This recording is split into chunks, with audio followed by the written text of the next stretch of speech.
at sexual assessment and sexual assault in the maritime industry. I hope you will benefit from the information that is shared in this webinar and during the panel discussions. And yeah, please feel welcome to share any comments or thoughts or experiences or remarks in the comments below, so that we can engage with you during this webinar. My name is Eva Lianne Veldkamp, and I started my career by crossing the many beautiful oceans of our globe on the big blue container vessels as a dual licensed maritime officer. And presently, I work for Dominica Maritime Registry and Northeast Maritime Institute. And I work on many projects in support of the human element in shipping. But before we start, I have a confession to make, because the place I currently work in feels completely safe to me. I'm not judged by my gender or by my appearance or by my background or education. I'm just seen for what I'm worth and valued for what I can bring to the table. And my biggest wish is that we can all feel like we belong like that. Because the maritime sector currently is far from diverse and inclusive.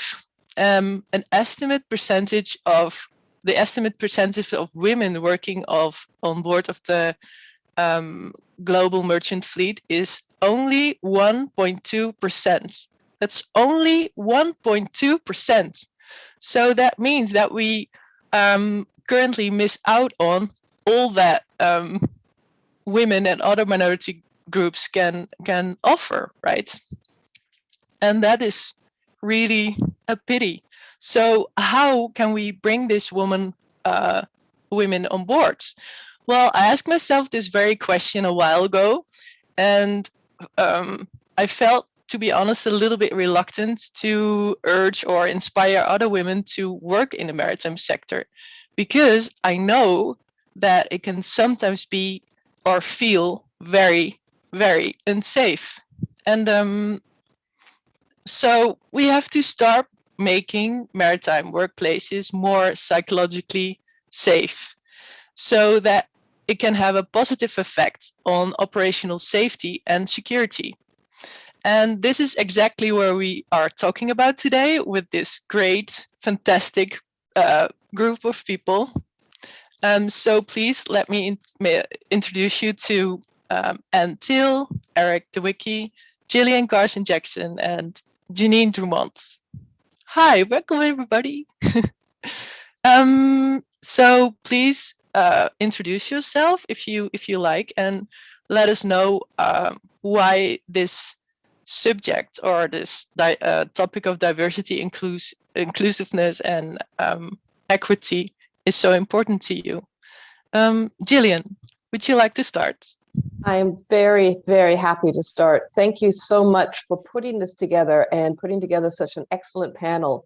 Thank you so much, Eva, for that introduction. And I am really, really happy that you feel safe, that you feel secure, and that you feel that your gender, your knowledge, your experience, the language you speak even, is not having any issue with what you're working, because that's how we should all feel all the time.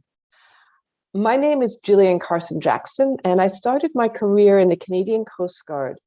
I joined the Canadian Coast Guard College right out of high school, so very, very young. You can just imagine somebody coming out of their high school training to start a new adventure. I had no thought, I had no inkling for any issues to do with diversity or equality or equity or inclusion. It wasn't in my mind. I was looking forward to a new adventure in a new environment.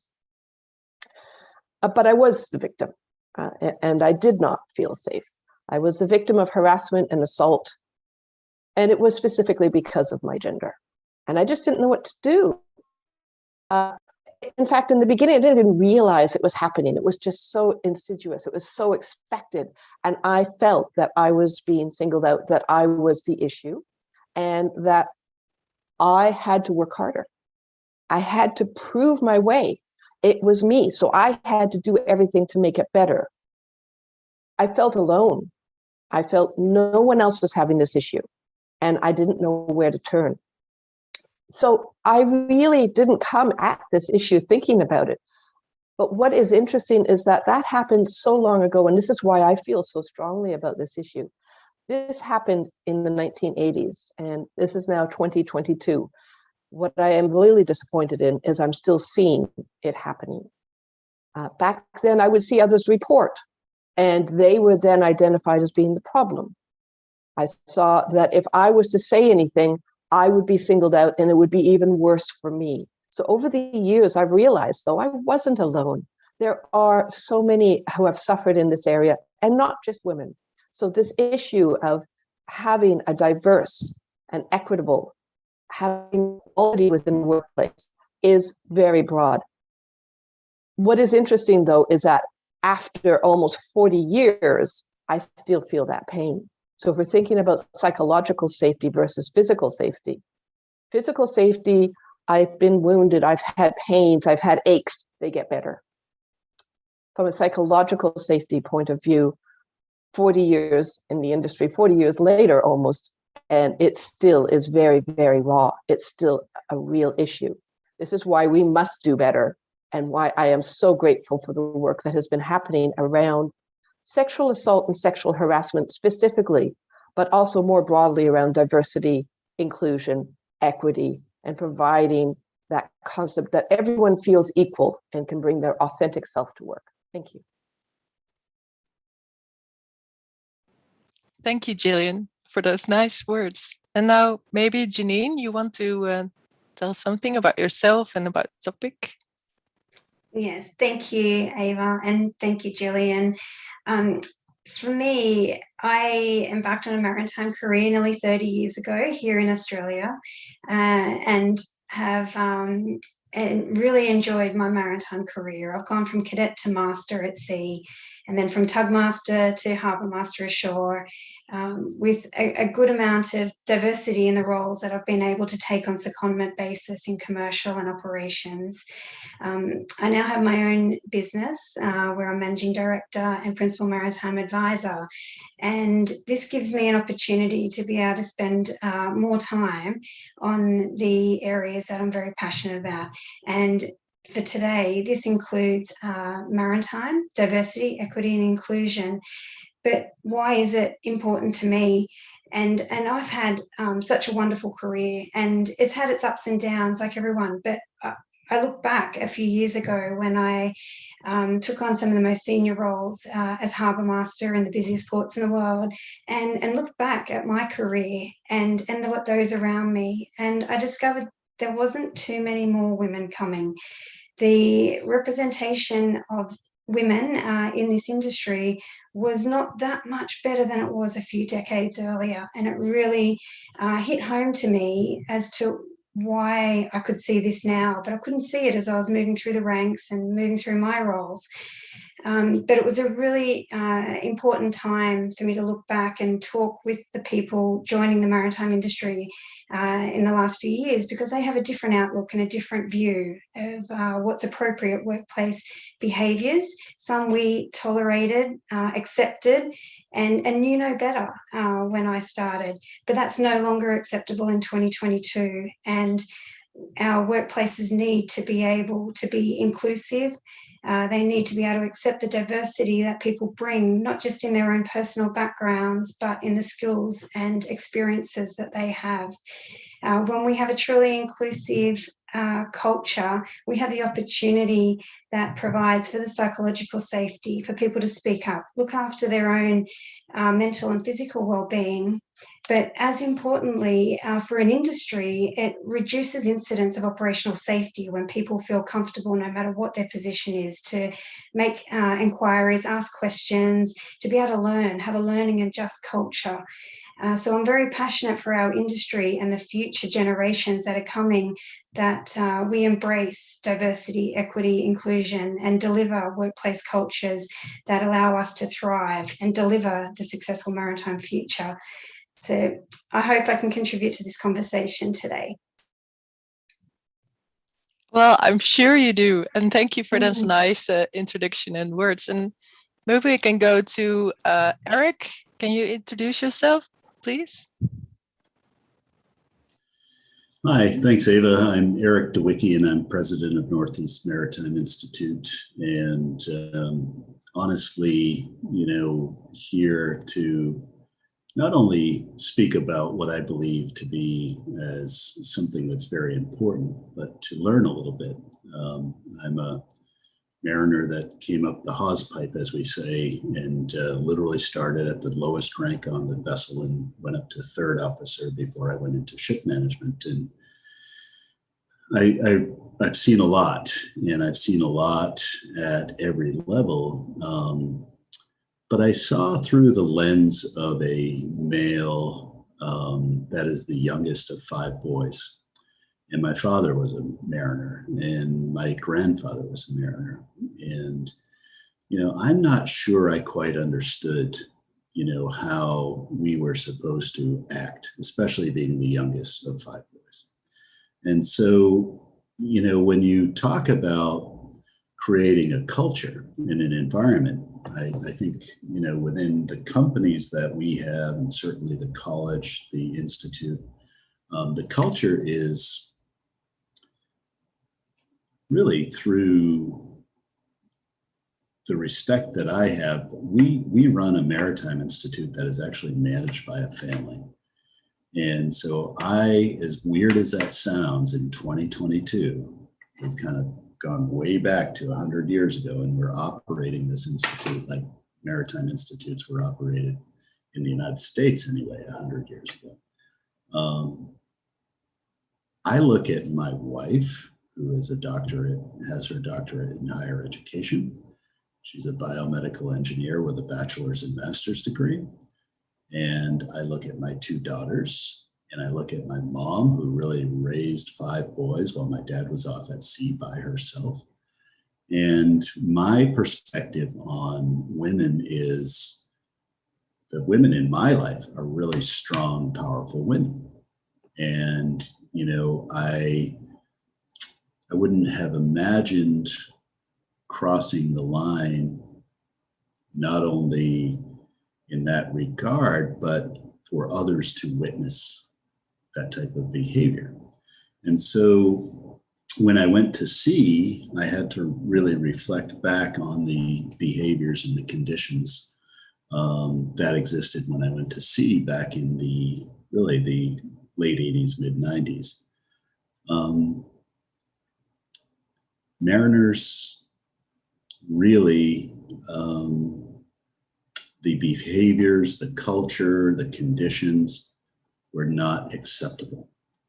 And yet we did not know that, because it was glamorized to really be at points unacceptable. And it's just, I think when you give the statistic of 1.2% of the industry is made up of women, and the reasons thereof, it really is kind of scary to me. I did not know that statistic until you just said it. So I think the opportunity I know that I have on a personal level is to participate in this dialogue and start participating in this dialogue in an honest and open-minded way. And because the game has been skewed towards male influence, and we've clearly, statistically, left females out of the conversation. I pray that today is just a beginning of an advancement for us to learn and create an environment that is, in fact, not just through discussion, but is in fact equitable for all people, not males, not females, no titles, not persons of color or religion or sexual orientation. Let's create a culture in our industry that is welcoming and acceptable to all. And I'll close with this, and it's my intro. My mom's family were the Quakers of New Bedford. And the very first integrated industry in the United States was the whaling industry, where people of all walks of life were allowed to sail on those ships and work with each other and live with each other and eat with each other. There was really no hierarchy outside of the typical officer ratings hierarchy, right? I hope we can learn from the past and from the folks that ran the whaling ships of New Bedford to really launch a new initiative that's similar, but advance it even 10 times further than it was.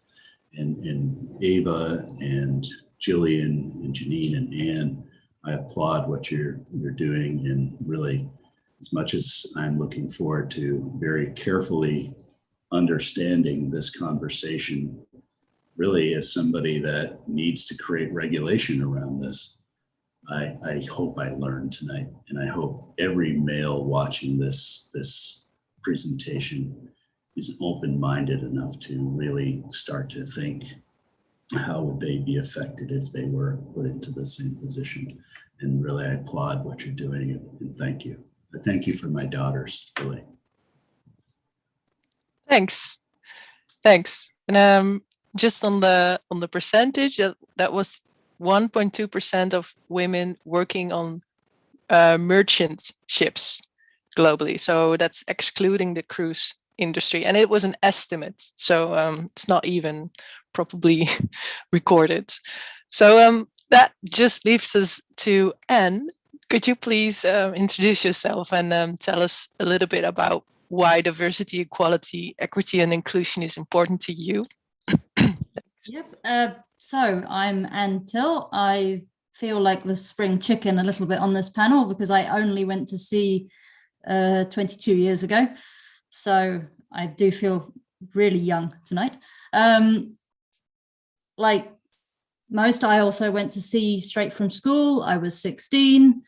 I had no real inkling either that my gender would be a problem. And for that, I applaud those that came before us who were able to make it so. My father was a lecturer in one of the maritime colleges, and he'd always instilled in me that he had these brave women that were going to sea and that they could do the job the same as a man.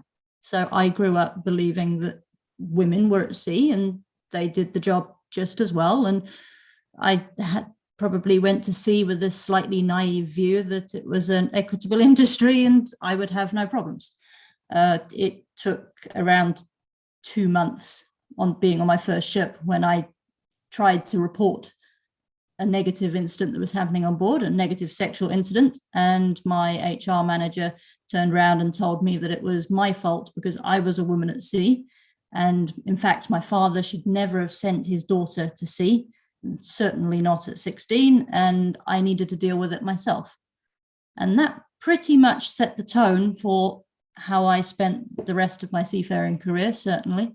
And really, it's probably only been the last few years where I've realized, actually, this is not okay.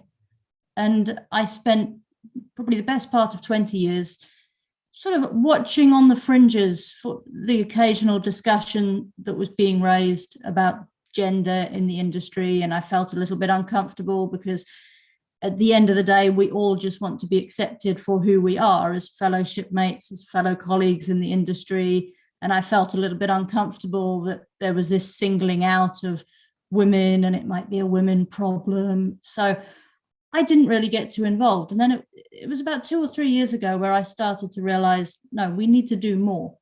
And it's for those that come after us, just like those trailblazing women that gave my father the idea that there was no problem with women working at sea. We have this obligation to make it safer for those coming up after us. Certainly, I believe so. And that's not just women, that is minority groups. That's everybody who is underrepresented. So I very much support this continual industry drive for diversity and inclusion. But at the same time, I don't want us sending girls and young women, or even older women, anybody into a lion's den, which it's not like that for all women. And for those that it's not, I am so inherently thankful. But unfortunately, the majority of women I know that have spent a couple of years at sea, it has been like that. And as with others, the effect is lifelong. All the physical injuries I've had heal far quicker than all of this. So that is, in a nutshell, what motivates me to be here today, because at the end of the day, dignity and respect for all matters, and it certainly matters in our industry. I totally agree, and thank you. Thank you for those very strong words, and I think we can all agree with you that making this better making it better for everyone, and it's definitely needed. So thanks, everyone. That brings us to my first question, which is for Eric, because Dominica submitted a paper to the IMO subcommittee of the Human Element Training and Watchkeeping, which is next week, HCW. And it is about upgrade of a model course 1.21 on personal safety and social responsibilities. And I wonder if you could tell us something about the paper and something about the idea behind it. Sure. Well, you know, when you're talking about this issue and, you know, the fact that we're learning more and more about sexual assault, sexual harassment, and bullying,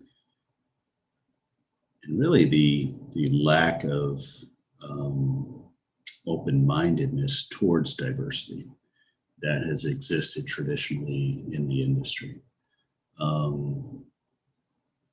It really rattled my cage, if you will. And so we were in a discussion, and you know, I'm trying to think, okay, how do you change cultures faster than really talking about it and really start to implement a discussion that will be heard amongst the masses and start to shift the culture. And that always starts off with education. And so in terms of educating mariners, the very first series of courses is basic training and what used to be called basic safety training. I'm still not sure why we changed the name, but I like basic safety training, and safety meaning security as well, you know, when the French speak. And so one of those courses is personal safety and social responsibility. So when you think about that, personal safety and social responsibility, when you start to talk about creating a civil society and creating a cultural norms that are based on really decency and kindness and compassion and empathy, that is social responsibility, right? And so in every vessel is its own community. So as you were speaking, Eva, and I think Jillian, you were part of the conversation, and there were several people as part of the conversation that I thought, aha, one of the weakest programs or courses within the STCW training rigor and certification rigor is PSSR. It's only a 4-hour class. Well, to me, personal safety and social responsibility is one of the most significant courses that we could have to sensitize behaviors or people to the appropriate behaviors when we send them to sea. And so we went to work. Eva, you started drafting a document and passing it around to folks to get their input. And you know, the great part about Northeast Maritime Institute and the Commonwealth of Dominica flag and the way we operate that flag is we really bring in great people. It's not bureaucratic. We try and pick the smartest people in the world to tackle the toughest issues that we're dealing with in terms of maritime safety, security, environmental protection, and human rights at sea. So when you brought this up and we started to bring this team around the table, and it was you guys, all of you got involved, and you started drafting, and you came out with this great thing. Well, what's the first thing that happened? We received resistance. And where did we receive resistance? At IMO. Who gave us the resistance? The Secretariat. The Secretariat was made up, who was tackling this issue, was made up of 2 males. So you see how this becomes a struggle. And I'm not afraid to tell the truth, by the way. I have nothing to lose. So the bottom line is we have to start speaking towards the truth and saying, okay, this is a problem. Everybody can agree that this is a major, major problem. We had a major problem with a young cadet that was actually sexually assaulted in the most horrific of ways in the United States. On a US flag vessel, and basically people were sitting on it. They were not investigating. They were not really appropriately looking at it. And then I caught wind of it because a journalist friend of mine contacted me, and as somebody that's kind of involved in that world, was like, absolutely, you're not going to put this under the rug. You're going to investigate it, and you're going to investigate it now. And that's when I realized, and it was the same time when you guys brought this up. And I said, basically, not only is the system broken, but our will is broken. And we need to step up and do the right thing. So this paper is the fastest way to implement a solution right away. It's not the solution, by the way. It is just scratching the surface. It's the beginning of something new, of creating a new culture. But if we start to educate everybody from the onset and take it seriously, that 4-hour class becomes an 8-hour class. And that in that 8 hours, you're talking about the very things that we need to have to create a safe environment on ships for all people, for all walks of life, for unrepresented people. And I appreciate that you reminded me that's the best way to kind of synthesize this concept, because everybody needs a voice and everybody needs support. And I think what I'm going to do right now is basically say to everybody watching, regardless of what flag vessel you work under, you please demand of the flags when this comes up at HTW to vote positively to change this course, because it's just the beginning. Principles, not personalities, principles to make something work, to create a better society for all of us.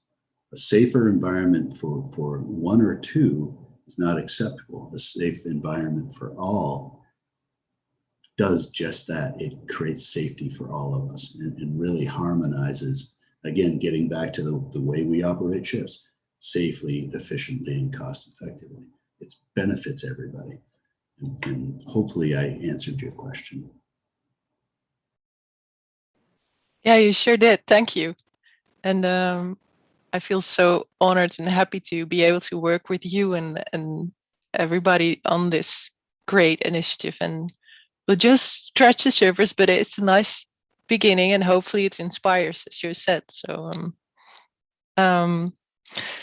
yeah. So that brings us to my next questions, which is, why do psychological factors matter in maritime safety? So does anybody want to start with that? Maybe Anne, thank you. Yeah, I can't resist this question, because for the majority of my shoreside career since I left the sea has been in occupational and operational safety. So the minute we link this with safety, I get going. So apologies in advance. To me, we're going back to human factors here. And we're getting more and more of a focus in this industry on human factors.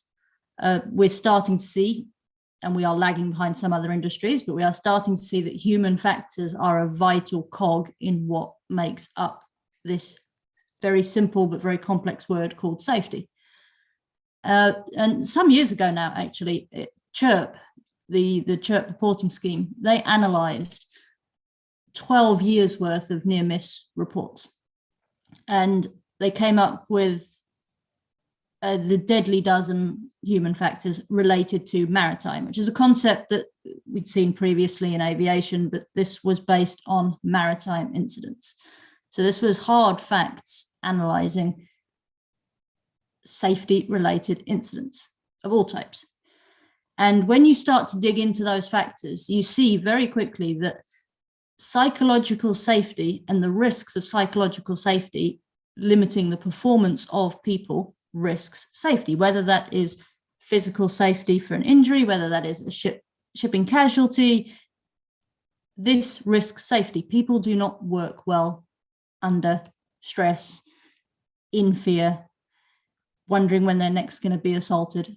People don't work well like that. So first of all, to me, I think it matters because people matter. And I think we've all been quite passionate so far in this discussion tonight as to why we believe people matter.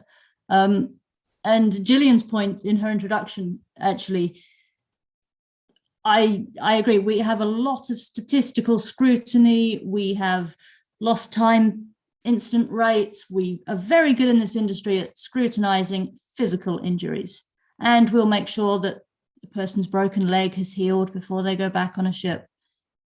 We do very little generally in this industry about psychological injuries. And to me, that's not good enough. And we need to start looking at, and this is now this is broader from diversity and inclusion. This is general. When there has been a traumatic incident, whether that is something that has happened to somebody else or whether that is a fire on a vessel, what impact is that having psychologically on people? And we need to train people to have psychological skills and be aware that there is this thing called trauma. And certainly when it comes to women in the workplace and SASH to men and women, it is trauma. And trauma affects people's performance, it affects safety. I have heard too many stories, painful stories from fellow seafarers, male and female, about how their well-being was affected, but also they felt that it was compromising the safety of the vessel. And I know myself, I remember being on board and knowing I was not working effectively. And this is a reality for women, unfortunately, especially in this industry, not exclusively, as we've said. And we have to be aware, this is a societal problem as well. There's a statistic that I do want to quote that estimates that 1 out of every 6 women in the United States has been the victim of either an attempted or completed rape. That's 1 in 6 women in the US. And obviously this is estimated because we all know the problems of underreporting. So if that's in society in general, and now we're talking about what has historically been a very macho industry where there's significant other factors involved, what is that figure in our industry? And then we think the psychological toll that takes on people. And to me, that in a nutshell, with people having to work with their aggressors, eat with them, pass them in the corridor when they're going to the mess room, work with them in the steering gear. That is why this matters to me. Thanks. I think we can all agree. I think you forgot the elevator. That's pretty bad also, especially when it's taking a long time, right? When you're in the elevator with very...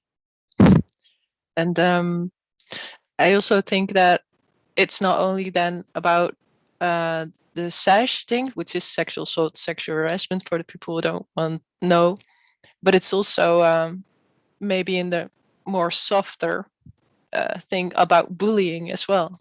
And if you have that kind of working environment where it's normal to be bully or to bully somebody, then you will not create a safe environment, right? So thank you for your nice words on that. Does anybody has to add anything to it or wants to say something more, or can we just go to the next question? So I think we should go to the next question, which is why is it necessary to promote this within the maritime environment to improve participation of women specifically? Maybe Jillian wants to. Sure, and I'm very, very happy to answer that one. Actually, it sort of jumps right in on what Anne was talking about. And it's really about this concept of understanding. And I think one of the themes that we've heard is that perhaps in the past we didn't realize what was happening, or it took a while for us to recognize what was going on. Now we know better, and we have opportunities for change. Eric was talking about education, and education really, I think, is a key. Changing societal expectations and the norm, and that's really what we're doing. We're changing the expectations and the norm that we have within our industry, and it's part of society as a whole. It's not easy, but it can be done. And we have seen this in other areas, and we just start thinking about perhaps smoking. You know, it used to be really, really common. Everyone would be smoking. My mother smoked, and it was a cool thing to do. It was what you did. Now we know, so we don't smoke. Or we try not to smoke as much as possible. Wearing seatbelts. I grew up in a car where we didn't have seatbelts being worn. We would just, as kids, we would play all over the car. We have learned, society has changed. We have changed our behaviors. It takes a while, and there's a lot of effort that needs to go into that. Training and education are key. If I think back at my first days in the Coast Guard College, our orientation was very, very basic, and it was all about, you know, where everything was in the school. Now they do a focus effort on orientation to address the fact that there is diversity and there is inclusion, there is equity. And you can see that flowing through, and you see that in those industries that take this on board seriously. To go outside of our industry, you can take a look at where diversity and inclusion is taken seriously in educational institutes at higher education, tertiary institutes. Just want to give you a little bit about some of the work that's happening in Australia. They have the Tertiary Education and Quality Standards Agency, and they have put together a good practice on addressing and preventing, responding to SASH in higher education. Now, this actually has provided a significant change in the way society is looking at this in the tertiary environment, in the school environment. And we can learn from other industries what they've done in other industries and start bringing those in to our own industry. Things like preventative education, training and information sessions, developing policies around this, providing routes for investigation and reporting, and actually following up on that with consequences for misconduct. So these are effective actions that can be taken, but they start with education. And if we don't understand the scope of the problem, we can't solve it. Now, one of my favorite quotes is, there's a time in the life of every problem when it's big enough to see and small enough to solve. And I think we're starting to get to that point. Thanks. I think you're right. Maybe Ginny, you want to add to that? Yeah, I think so. Just to add to Julian's point and how that ties back to Anne's as well around psychological safety and operational safety, the education, and back to Eric's initial points around the personal safety and social responsibility, I find it unique that our industry has had multicultural diversity since the turn of time. And many people challenge me on, of course, we've got diversity and it must work well. Well, I question the working well part of that, because I feel the inclusion aspect is the important part of how we include diversity, and that's been missing. And while we educate deck officers with bridge resource management and speak up culture, it's never been extended to incorporate the personal safety and social responsibility aspects of that speak up culture. And back to the grassroots education right from the very beginning of setting that benchmark standard on what is expected for all people, so that that course can teach the tools of how to speak up, how to call out inappropriate behaviour. So it's not left to the person who's often affected by it, that the bystanders and the other people have got those tools in their tool belt that they can all manage that situation as it comes up. And then those repeated daily occurrences start to disappear And I feel that then helps to reduce the likelihood of the more significant incidents as well, because the culture is starting to come along on that journey with us. So I feel the conversation with the education, the operational safety, and it all starts back with personal safety, social responsibility education in the beginning. Just wanted to highlight that point. Yeah, thanks. Thanks for doing so. And maybe we can go to the other question I had around this, because I was curious to know what recognized approaches there are to creating a psychologically safe working environment. So what could you do? Like for people who are watching this, who maybe don't work in the maritime sector or something somewhere else, how can you create a psychological safe working environment? Because everybody can start doing that, I believe. So who wants to talk about it? You, Jeanine, or maybe Jillian? Yeah, thank you. Jillian? I'll just start off for a bit, and then I think Jeanine will have something to add. I expect Anne as well. But I think really to have recognized approaches, there's a lot that has been done. There's a lot of information out there. You need to have a multi-pronged approach. You need to look at prevention.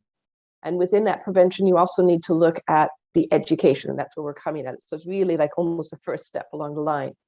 Then you have to look at the response. How do you respond to an issue where there's some aspect of psychological safety? How do you create a safe working environment? And within that framework, you need to have governance. So you need to have policies and procedures that are inclusive and appropriate. So we have, even if you just sort of look at those three ones, prevention, and then prevention includes the training, and includes that knowledge, and includes that awareness. Response, knowing that we are not perfect and things will happen, and then have that within a governance framework with appropriate reporting. So I just wanted to put those thoughts out there just to initially. Thanks. And Ginny, you wanted to add something? Yeah, I'll just add to that the importance of not remaining silent, the culture, the expectation that has to come from leaders and employers that they listen. We need people to be able to speak up and say what is happening, and that has got to come from their workplace and those around them to support that listening. That is essential. It's got to be the first step. Thanks. And maybe Anne wanted to say something about this. Yeah, it's actually, I've pretty much got a point on what Jillian said and a point on what Jeanine said. So one of my mantras of how safety management should work, certainly in our industry, is that you need three key components to make it work. You need management commitment, effective systems, and competent people. And to me, in a nutshell, that this really, really is valid for what we're talking about here about diversity and inclusion, because Eric said it very clearly with the fact that we need IMO support. This has to come from the people that matter. And we need commitment right through the industry, whether that's at IMO level, whether that's the captain on the vessel. Management commitment is vital to sending this diversity and inclusion message and making workplaces safe. Because at the end of the day, we're talking about negative experiences that happened to us. These were on ships that had senior managers on board. So that management commitment is vital. There is the effective systems. Jillian mentioned it. We need policies, we need procedures, we need actual action to happen. And then there's the people aspect. And this is what we are talking about here with the need for training. And the other point I just wanted to make as well is I think the other thing that often is quite underlooked is the value of being an ally and the role that men can play in championing diversity and inclusion and women's rights, and us actually, and just what we have tonight, us having a voice. It is always more powerful when I hear a man supporting the message that we're trying to say. And it's almost easy for us insofar as we know how it feels. So it's an easy message for us to support because we know how awful it feels, and it does feel awful. But when a man has not been through that, or a woman that has not been through that is equally as supportive, that is very powerful. And that the fact that you can be an ally to your shipmates on board, you might not be able to stop what's happening. The person might not feel comfortable reporting, but you may know it's happening. But what you can be is an ally to that person. And sometimes that's all they need to get through the trip, is to be that ally. And again, that if we're training people the right way, it's easier for people to become an ally, because you know, it doesn't just, you don't just morph into being a supportive ally. Yeah, thanks. And you made a really good point, I think. And before I go to Jeanine, I just wanted to add to that in saying that it can also be a very subtle allyship, because maybe I have to tell about an example from my own experience. When I joined my first vessel, I was 21, maybe, not even. And I had a very good experience. So it was a nice vessel with nice colleagues. But there was one person, it was the chief engineer, who didn't want to talk to me at all. So he was not speaking to me, not even saying hi. So my colleagues were seeing this.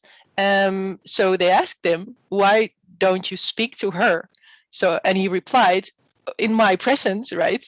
Because everything I tell her is a waste. Because she's just a girl and she will stop sailing, and so every experience or knowledge I give to her is a waste. And I was sitting there, right, with all this ambition and all this adventure in my mind about sailing and about working on board of a ship and everything. So if nobody said anything after that, it would have been a bad experience, but it wasn't, because the people around me were saying, oh, you really cannot say that. That's just mean. And this is just a very young girl, and she's like very loving the job. You can see that. So too bad for you that you don't want to talk to her. Just come to us if you have questions. Okay, they said to me. So allyship can also be very subtle, but very, very, very, very important. So maybe Jeanine, you want to, sorry for keeping you up. No, Eva, that was a great example of allyship being so important, and I would just highlight the importance of that extending beyond just gender diversity, so that that's the essential ingredient to all inclusion, is that no matter what the person's background or their skills, or if they've brought a different experience to their team, that allyship extends to making those people feel included and calling out some of those subtleties that are occurring in the background, where they might not even be obvious, but you can feel it. And I really feel that gender right now is a bit of a vehicle to being able to highlight some of the other important marginalised groups within maritime, and give them that voice to be able to be heard and recognised as well. Thanks. Thanks for adding to that. And Eric, you also wanted to say something about this? Yeah, I think these points are amazing, because they really kind of most basic and subtle concepts that were taught at a very young age. And so my mentor, Norm Lemley, who was the first U.S. director of the National Maritime Center here, really was a tough guy and the father of two daughters. And basically, you know, he kind of started handling my career when I was 21, because I kind of stubbed my toes a few times. And this guy was a tough guy, but he was a loving guy. And one of the things I realized and I learned when I was sent into the Merchant Marine, with some pretty tough kids as well, that Lemley had a saying that the Coast Guard created Lemley's Law. If it can go wrong, don't let it. And that means prevention. And when you really understand the things that can go wrong, even socially, we know what can go wrong socially. We know that. We learn that in kindergarten and the earliest forms of our education. One of the things that we have to remember is the very basic social standards that we learn at those young ages. To be nice, to be nice, to be decent, to be kind, to really to understand empathy. You know, how would that make me feel if I was in your shoes? These are really basic skill sets that we don't like to talk about as adults, by the way. Even those who are best intended. I'm guilty of it sometimes. I don't want to hear it, you know. It's like, whoa, wait. You better stop and listen because somebody has an issue. And just sometimes the simple smile can really enable somebody to get out of a dark place. And so when you're talking about allyship, we need to really start to formulate that concept and get back to the basics of who we are in our root development, if you will. And I think, you know, this idea of just be nice and treat people as we expect to be treated at every level. And don't cross those lines that are going to make somebody feel uncomfortable. From you know, sexual harassment to sexual assault to bullying, you know, bullying is an issue we need to tackle, not only on ships, in society. So, you know, what we have to do is really have this discussion about, geesh, how does that make you feel? And it sounds cliche. And I raised my children with this cliche. When there was something not very nice going on, I wouldn't judge them. I would simply ask them this question: is that helpful or is that hurtful? When my son was arguing with my daughter, or my daughter was arguing with her little sister, or the little sister was arguing with her big brother, is that helpful or is that hurtful? It puts people on their heels, and it reminds them how to be human. And at the end of the day, we must strive for the most basic humanitarian initiative in creating this diverse culture. We need diversity in this culture. That's when we will excel, is when we accept diversity and bring all different types of thinking, different types of people, and really we'll expand our performance dramatically. But boy, I'm getting excited about this. It's good stuff. Yeah, thanks. It's all about compassion in the end, right? And thanks for those nice tips. Is it hurtful or is it helping? I think we'll use that for anyone. So I just take a look at the comments made in the live chat on our webinar.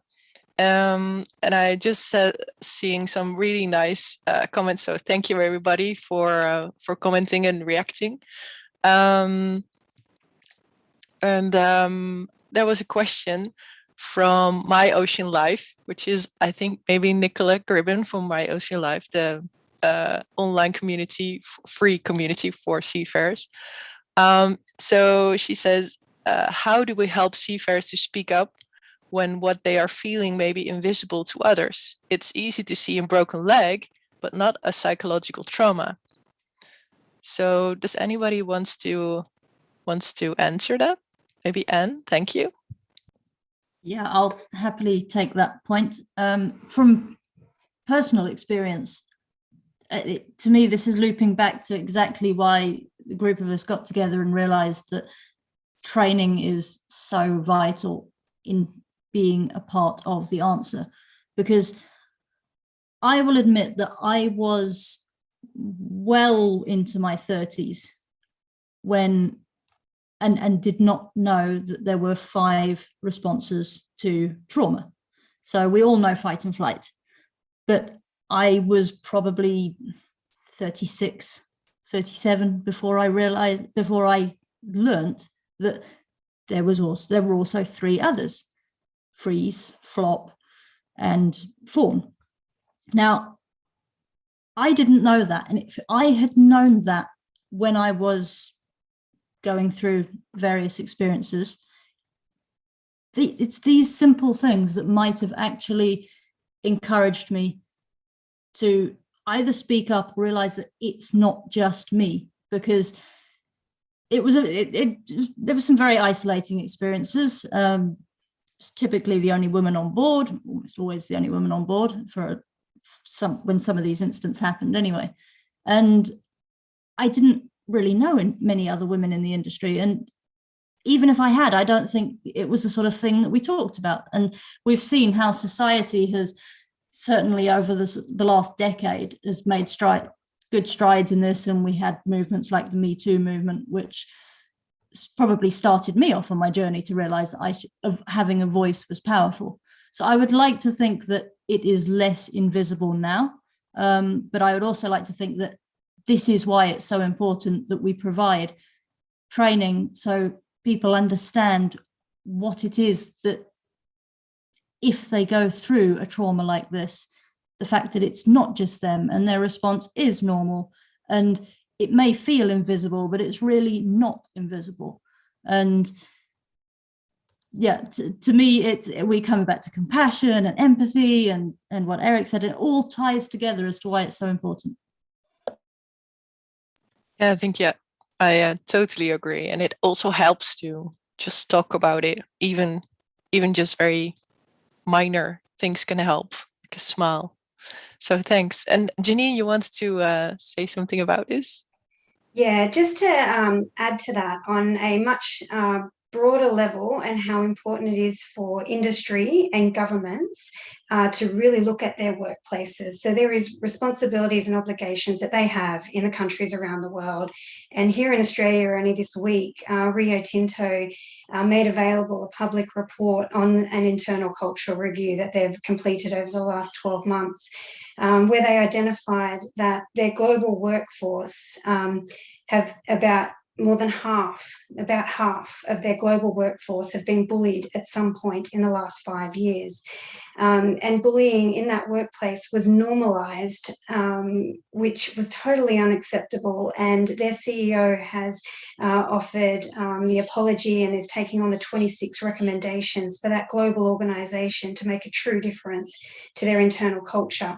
And that, coupled with a Western Australian parliamentary inquiry into sexual harassment against women in the fly-in, fly-out mining industry. It's also got a report due out in April.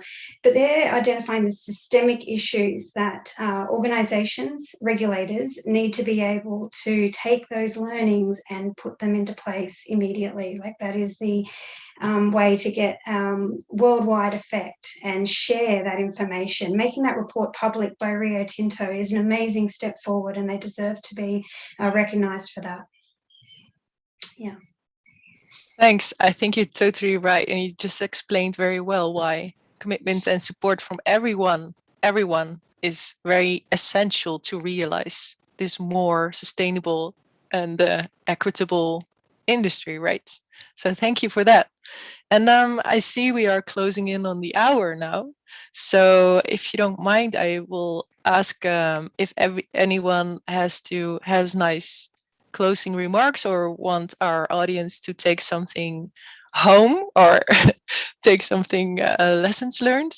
So anyone wants to have some closing remarks of some kind? Jillian, maybe? I'll start off. I expect there's probably all of us would like to have just one last little sort of closing remark. But I think one of my big things I'd like the audience to take away, or the concepts that we have, is that diversity, equity, and inclusion is key to a healthy industry, to a healthy society. And we need to ensure that the health of our society is there, not only on the physical health, but also on the psychological health aspects. We have to start somewhere. We know that training is a key element. It will help drive change. It will help influence change. So this is a really good place to start. And the work that's being done through the IMO for the STCW is a fantastic approach to take, but also you don't need to wait for that. You can do training at any time to bring in psychological safety. It's been brought into aspects of bridge resource management, pilot training, but we can bring it into every bit of training we do and be aware that there are lessons to be learned from the industry that we can take forward to have a healthier and a much more supportive industry. We are a very, very effective industry. We know that. We have been, maritime matters, it does really matter. And we have so many links to outside of onboard the vessel. So let's have and make use of those activities that we have, the support we have, and focus on the training as a step one, but know we have much further to go. Thanks. That was some nice closing words. Eric, you also want to say something in this regard? Sure. I again, thank you for involving me and including me. Again, I feel I have always felt like a little bit of a fish out of water on this discussion, being one of 5 boys. And, you know, my marrying this really amazing woman that is smart and powerful and great athlete, a world-class athlete as well. I kind of never looked at her in any less of a form than myself. So when I married her, it opened up all kinds of different views than I was raised with. And so I think, you know, to the men out there, please open your minds to empathize with what's going on in our industry and really start to look deep and figure out how you can change in order to change the impression and the experience that others are having that really are underrepresented. And I think, you know, to leadership, we have a responsibility to make change. And, you know, when you came to me with this, the answer is a no-brainer. Yes, we're going to give you the resources to make change because it's the right thing to do. And we know the difference between right and wrong through those very basic analytics that, again, we were taught when we were children. So let's rise up and do what's right and just be nice. Thanks. Yeah, that's the best advice. Just be nice. And I also saw a question in the comments regarding if the paper for HCW is going to be available. So real quick, Eva, you can share that on the both the Dominica website and the Center for Ocean Policy and Economics website, which is thecope.org, thecope.org. And the Dominica website is dominica-registry.com. And Jillian, I think you know where it rests on the IMO website as well, if it's open to the public. Thank you. Thanks. Yeah, so everybody can see what it's about. Jeanine, did you want something? Had some closing remarks as well? I think Jillian and Eric have done a fantastic job already, but thank you for getting us together. And the only thing that I believe we all as a human being have an obligation to continue to learn, not just our technical, but about ourselves, our mindsets, our views, and ask questions why we see the world the way we do. Yeah. Thanks. I think you're totally right. And Anne, did you want to add to that, maybe? Yeah, just to echo what everybody said, really, and believe that we can do better. And this paper was born out of people that believed that we can do better and should do better. And that's really the take home that I'd like people to take home. So go back to your workplaces, go back to your ships, be aware of your own biases, be aware biases other people may have. People come from different cultural backgrounds, they have different basic social standards that they were taught as children that might not match your own. Some of them might not be comfortable, some of them you may disagree with, but that is the joy of us all being human and individual. So be aware of your own biases, be prepared to challenge those biases, stand up and call out when you see something that is not okay. And let's keep this conversation going about how we can do better in the industry so this invisible problem starts becoming a visible one. Yay.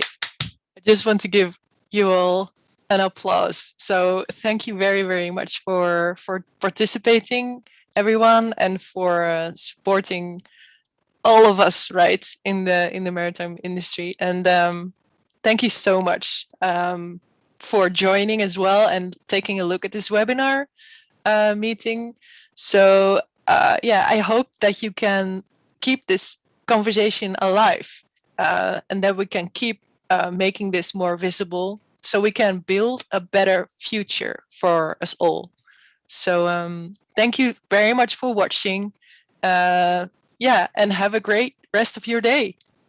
Thanks. Thanks, Eva. Thanks, Eva. Thank you so much. Goodbye, everybody.